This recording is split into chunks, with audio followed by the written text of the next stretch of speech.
সুপ্রিয় শিক্ষার্থী, আসসালামু আলাইকুম। আরিফস একাডেমির পক্ষ থেকে তোমাদেরকে জানাই শুভেচ্ছা। আশা করি তোমরা ভালো আছো এবং সুস্থ আছো।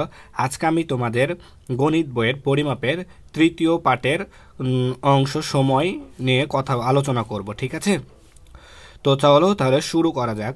দেখো ভাইয়া, 5 নম্বরটা সমাধান করব আমরা, যে সঠিক উত্তরটিতে টিক চিহ্ন দিই, ঠিক আছে? তো এটা সমাধান করার আগে আমরা বেসিক কিছু কথাবার্তা জেনে আসি, যেগুলো সময়ের রিলেটেড অঙ্কগুলো করতে আমাদের প্রয়োজন হবে, ঠিক আছে? তো দেখো ভাই, আমি এখানে লিখে রেখেছি যে একদিন সমান 24 ঘন্টা, একদিন সমান 24 ঘন্টা, 1 ঘন্টা সমান 60 মিনিট, আর 1 মিনিট সমান 60 সেকেন্ড, ঠিক আছে? এই তিনটা জিনিস আমাদেরকে এগুলো সমাধান করার জন্য মুখস্থ করে নিতে হবে, ঠিক আছে? দেখো ভাই, আমি আরও একবার বলছি, সেটা হচ্ছে একদিন সমান 24 ঘন্টা, 1 ঘন্টা সমান 60 মিনিট, আর 1 মিনিট সমান 60 সেকেন্ড, ঠিক আছে? তো এটা মুখস্থ করে নেবা, ঠিক আছে? আরও একটা কথা বলে নিই, সেটা হচ্ছে দেখো ভাই, যেখানে একটা ঘড়ি আছে, এই সবচেয়ে ছোট যে কাঁটাটা সেটা হচ্ছে ঘন্টার কাঁটা, ঠিক আছে? ঘড়িতে 3টা কাঁটা থাকে, এই 3টা কাঁটার মধ্যে সবচেয়ে যে ছোট সে হচ্ছে ঘন্টার কাঁটা, সেটা। তারপরে সবথেকে বড় যেটা সেটা হচ্ছে সেকেন্ডটা, সেটা হচ্ছে মিনিটের কাঁটা, ঠিক আছে?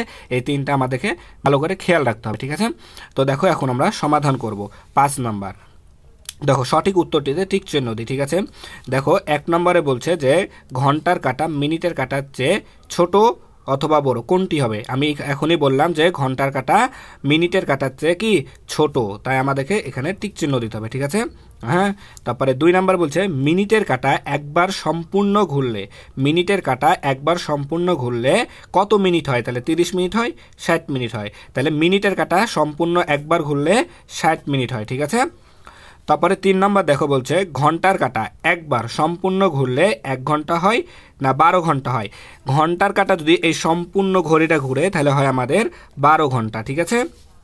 4 নম্বর বলছে একদিনে ঘড়িতে 12টা বাজে কয়বার? 12টা কয়বার বাজে একদিনে? তাহলে 12টা বাজে আমাদের 2 বার। কখন কখন? রাত 12টা আর হচ্ছে দুপুর 12টা, তাহলে 2 বার বাজে, ঠিক আছে? তারপরে 5 নম্বর দেখো, একদিনে ঘন্টার কাঁটা 5-এর ঘরে আসে কখন কখন? সকালে বিকালে, সকালে বিকালে। তাহলে 5টা আমাদের কখন কখন বাজে? সকালে একবার বাজে, আবার বিকালে একবার 5টা বাজে, তাহলে সকালে এবং বিকালে হবে, তাই না? তারপরে 6 নাম্বার, একদিনে ঘন্টার কাঁটা একবার, 2 বার, 3 বার সম্পূর্ণ ঘোরে। তাহলে ঘন্টার কাঁটা সম্পূর্ণ ঘুরে কয়বার? 12 দুগুণ 24, তাহলে 2 বার ঘোরে, ঠিক আছে? তারপরে 7 নাম্বার দেখো, 7 নাম্বার বলছে একদিনে মিনিটের কাঁটা কতবার ঘোরে? 10 বার, 12 বার, 24 বার, 24 বার। তাহলে মিনিটের কাঁটা 24 বার সম্পূর্ণ ঘোরে, তাই না? তাহলে এটাই হলো আমাদের উত্তর। তারপরে 8 নাম্বার দেখো, বলছে একদিনে কত ঘন্টা? দেখো ভাই, আমি প্রথমেই বলেছি একদিন সমান 24 ঘন্টা, তাহলে একদিন সমান আমাদের 24 ঘন্টা। তারপরে বলছে 9 নাম্বার, 1 ঘন্টা সমান কত মিনিট? তাহলে 1 ঘন্টা সমান 30 মিনিট, 60 মিনিট। কত মিনিট? 1 ঘন্টা সমান, এই যে দেখো বলে দিয়েছি 60 মিনিট, তাহলে 1 ঘন্টা সমান 60 মিনিট, ঠিক আছে না? তাহলে আমাদের এটা সমাধান করা হয়ে গেল। আশা করি তোমরা বুঝতে পেরেছ। আর ভিডিওটি ভালো লাগলে অবশ্যই লাইক কমেন্ট শেয়ার করতে ভুলবে না, এবং পরবর্তী ভিডিও সবার আগে পেতে আমাদের চ্যানেলটি সাবস্ক্রাইব করে রাখো। আল্লাহ হাফেজ, আসসালামু আলাইকুম ওয়া রাহমাতুল্লাহ।